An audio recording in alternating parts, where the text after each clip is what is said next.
നമ്മുടെ ധ്യാൻ ചേട്ടന് അച്ഛനായിട്ട് അഭിനയിച്ച ഒരു കുരുത്തോല പടക്കാണ് ഒസാന. പടത്തിന്റെ തുടക്കത്തിൽ ഒരു അപരാധക്കുട്ടൻ ട്രെയിനിനുള്ളിൽ കയറാണ്. എന്നിട്ട് സീറ്റിന്റെ അവിടെ ഇരിക്കുമ്പോ ഒരു ചിക്ക്, അപ്പൊ തന്നെ അവന് ക്രഷ് അടിക്കും. സിനിമ കാണുന്ന പോലെ തന്നെ ഞാൻ പറഞ്ഞാൽ കൂടി പോവാത് കാരണം ഒന്നും പറയണില്ല ഗൈസ്. നമ്മുടെ GVM ഒരു ഗംഭീര സീൻ ചെയ്തു വെച്ചു എന്ന് പറഞ്ഞിട്ട് കുറെ അപരാധക്കുട്ടന്മാർക്ക് അതുകൊണ്ട് അപരാധിക്കലാണ് പരിപാടി. ട്രെയിനിൽ കയറിയ തൊട്ടില്ലേ തൊട്ടില്ലേ എന്നെ നീ തൊട്ടില്ലേ നിൻ കൂടെ പോന്നില്ലേ എൻ മനസ്സ്. തൊട്ടില്ലേ തൊട്ടില്ലേ എന്നെ നീ തൊട്ടില്ലേ നിൻ കൂടെ പോന്നില്ലേ. തൊട്ടില്ലേ തൊട്ടില്ലേ എന്നെ നീ തൊട്ടില്ലേ നിൻ കൂടെ പോന്നില്ലേ എൻ മനസ്സ്. നമ്മുടെ അപരാധക്കുട്ടൻ ഓരോ അപരാധം അവളോട് കാണിക്കുന്ന ഇടയിലാണ് നമ്മുടെ പടക്കം സ്റ്റാറിന്റെ എൻട്രി. നമ്മുടെ അപരാധക്കുട്ടൻ്റെ അപരാധം സഹിക്കാൻ പറ്റാണ്ട് അവൾ എഴുന്നേറ്റ് പോകും. അപ്പം നമ്മുടെ ജാനേട്ടൻ പറയും കൂടെ പൊക്കെ വന്നിട്ട് നൈസായിട്ട് പ്രൊപ്പോസ് ചെയ്തു എന്ന് പറയും. നമ്മുടെ അപരാധക്കുട്ടൻ്റെ അപരാധം സഹിക്കാൻ പറ്റാണ്ട് അവള് ബോയ് ഫ്രണ്ട് ഉണ്ടെന്ന് കള്ളം പറയും. ബൈ ദ ബൈ ഇതിൻ്റെ ബാക്കിൽ നിന്നിട്ട് അത് ഗ്രീൻ സ്ക്രീൻ എന്ന് ആരും പറയില്ല കേട്ടോ. ഇതെന്താണ് അത് ഫിൽട്ടർ ചെയ്തേക്കണം കാടാ. നമ്മുടെ അപരാധക്കുട്ടനെ ആകെ സാഡായിട്ട് കരയും. അങ്ങനെ ട്രെയിൻ മിസ്സാവും.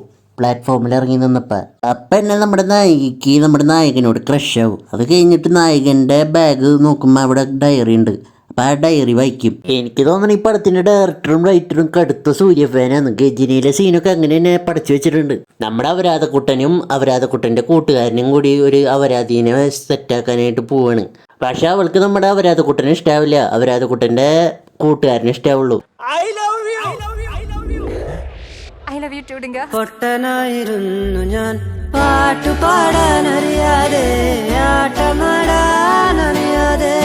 പിന്നെ കുറച്ച് നാൾ കഴിഞ്ഞിട്ട് നമ്മുടെ അപരാധക്കുട്ടൻ കോളേജിൽ പഠിക്കുന്ന സമയത്ത് ഒരു പെണ്ണിനെ റോട്ടി വെച്ച് കാണും. ആ പെണ്ണെ നമ്മുടെ അപരാധക്കുട്ടന് ക്രഷ് അടിക്കും. എൻ്റെ പൊന്നു ഗൈസ്, ഇവൻ ആറാട്ടെണ്ണേക്കാളും കഷ്ടമുള്ള. പിന്നെ ഇവൻ കോളേജിലെത്തുമ്പോൾ ടീച്ചറും സാറും കൂടിയുള്ള ലവ് കാണിക്കും. ഈ പടത്തിൽ എങ്ങോട്ട് തിരിഞ്ഞാലും ലവാണ് എൻ്റെ പൊന്നു ഗൈസ്. പിന്നെ നമ്മുടെ അപരാധക്കുട്ടൻ ജീപ്പിൽ കോളേജിൽ പോണ സമയത്ത് ആ റോട്ടി വെച്ച് കണ്ട പെണ്ണിനെ കാണും. ഇവർ രണ്ടുപേരും ലവാവും. Baby, calm down, get this your body, put my heart for lockdown, oh lockdown, girl you sweet like phantom, if I tell you I love you not a from me youngum, oh youngum. പിന്നെ ഒരു ദിവസം അവൻ അവളെ വിളിക്കുമ്പോൾ അവൾ പറയും എനിക്ക് വേറൊരു ആലോചന വന്നിട്ടുണ്ട്, നല്ല പൈസയുള്ള ടീമാന്ന് പറയും. എന്നിട്ട് ഇവനെ നൈസായി ഇങ്ങനെ തേക്കും. Why re hastens for me da, and I was only far away, would I run off the world someday, nobody knows. ഇവൻ എന്നിട്ട് വിഷമമായിട്ട് അച്ഛനാവാൻ പോവാന്ന് പറയും. അങ്ങനെ ഡയറി വായന കഴിയും. നമ്മുടെ നായകൻ പഠിക്കുന്ന കോളേജിൽ ട്രെയിനിൽ വെച്ച് കണ്ട പെണ്ണ്. എന്നിട്ട് ഇവർ തമ്മിൽ സംസാരിച്ചിട്ട് ലവ് ആവും. അപ്പം തന്നെ നമ്മുടെ ധ്യാൻ ചേട്ടൻ ആ കോളേജിലെ പ്രൊഫസറായിട്ട് ഒരൊറ്റ വരവ. എന്നിട്ട് ക്ലാസ് എടുക്കും. മൂപ്പരുടെ ഫസ്റ്റ് ലവ് സ്റ്റോറി.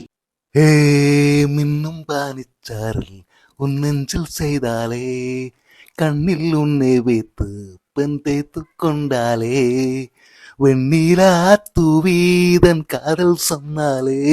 പിന്നെ ധ്യാൻ ചേട്ടൻ്റെ അമ്മയ്ക്കൊരു ആഗ്രഹം പറയും. മൂപ്പരോടൊന്ന് അച്ഛനാവാൻ പറയും. അപ്പം അമ്മയുടെ ആഗ്രഹമല്ലേന്ന് വെച്ച് മൂപ്പരങ്ങനെ നൈസായിട്ട് അച്ഛനാവും. നമ്മുടെ അപരാധക്കുട്ടൻ്റെ ഒരു അപരാധം കണ്ടിട്ട് ധ്യാൻ ചേട്ടനൊന്ന് ഉപദേശിക്കും അവനെ. എടാ, അവളൊരു കന്യാസ്ത്രീ ആവാൻ പഠിക്കുന്ന കുട്ടിയല്ലേ, നീ ഒരു വൈദികനാവാനും. അവൻ ധ്യാൻ ചേട്ടനോട് പറയും ഭയങ്കര സീരിയസ് ആണ്, മറക്കാൻ പറ്റില്ല എന്ന്. അത് പറഞ്ഞപ്പം തന്നെ നായികയുടെ അപ്പൻ സീരിയസ് ആയിട്ട് ആശുപത്രിയിലാവും. എന്നിട്ട് അപ്പനൊരാഗ്രഹം, മോള് കന്യാസ്ത്രീ ആവണം എന്നാണ് ആഗ്രഹം. അപ്പോൾ ഇവർ മറക്കാൻ തീരുമാനിക്കും. പൊട്ടനായിരുന്നു ഞാൻ, പാട്ടുപാടാനറിയാതെ പിന്നെ മൂപ്പര് അച്ഛനാവാൻ പഠിച്ചിട്ട് അവസാനത്തെ കൊല്ലാവും അച്ഛനാവാനുള്ളത്. പിന്നെ അതുപോലെ തന്നെ അവൾ കന്യാസ്ത്രീ ആവാനായിട്ട് പഠിച്ചുകൊണ്ടിരിക്കുകയായിരിക്കും. പിന്നെ നമ്മുടെ അപരാധക്കുട്ടൻ ട്രെയിൻ നോക്കിയിരിക്കുകയായിരിക്കും സ്റ്റേഷനിൽ. അപ്പോൾ അതേ ഒരു വൃദ്ധൻ എന്നിട്ട് മൂപ്പരുടെ ഒരു വൃദ്ധ ലവ് സ്റ്റോറി പറയും. മൂപ്പര് കോളേജിൽ പഠിക്കുമ്പോൾ ഒരു ക്രഷ് ഉണ്ടായിരുന്നു. ക്രഷ് ഇപ്പോൾ എന്നെ ഫോൺ വിളിച്ചിട്ട് ഒന്ന് കാണാൻ വരുമോ എന്ന് ചോദിച്ചു. അതാണ് ഞാൻ ട്രെയിനിൽ വന്നിരിക്കണേന്ന് പറയും. അപ്പം എന്നെ ആ ക്രഷ് വരും. പിന്നെ ഇവർ രണ്ടുപേരും കൂടി നിന്നിട്ടാണ്ടൊക്കെ അപരാധമൊക്കെ കാണിക്കാനായിട്ട് പോകും. അപരാധക്കുട്ടൻ ഇവരുടെ വൃദ്ധ ലവ് സ്റ്റോറി കണ്ടാകെ സാഡായിട്ടിരിക്കുന്ന സമയത്ത് മൂപ്പരുടെ ക്രഷ് വരും. എന്നിട്ട് പിന്നെ ധ്യാൻ ചേട്ടനൊക്കെ വന്നിട്ട് നിങ്ങൾ ഒന്നും കൂടി ഒന്ന് ആലോചിക്ക്, നിങ്ങൾ സമയമുണ്ട് എന്നൊക്കെ പറയും. പിന്നെ നമ്മുടെ അവരാധക്കുട്ടനും ക്രഷും കൂടി കാര്യങ്ങളൊക്കെ ഡിസ്കസ് ചെയ്ത് ആലോചിച്ചിരിക്കും. അപ്പം നമ്മുടെ ധ്യാൻ ചേട്ടൻ്റെ ക്രഷിനെ ആലോചിക്കും. ധ്യാൻ ചേട്ടൻ്റെ ക്രഷ് ധ്യാൻ ചേട്ടൻ അച്ഛനാവാൻ പോയത് കാരണം ആത്മഹത്യ ചെയ്ത് ചാവും. അങ്ങനെ അത് ഓർത്തുകൊണ്ട് നിൽക്കണ ധ്യാൻ ചേട്ടനെ കാട്ടിയുകൊണ്ട് പടം കഴിയും.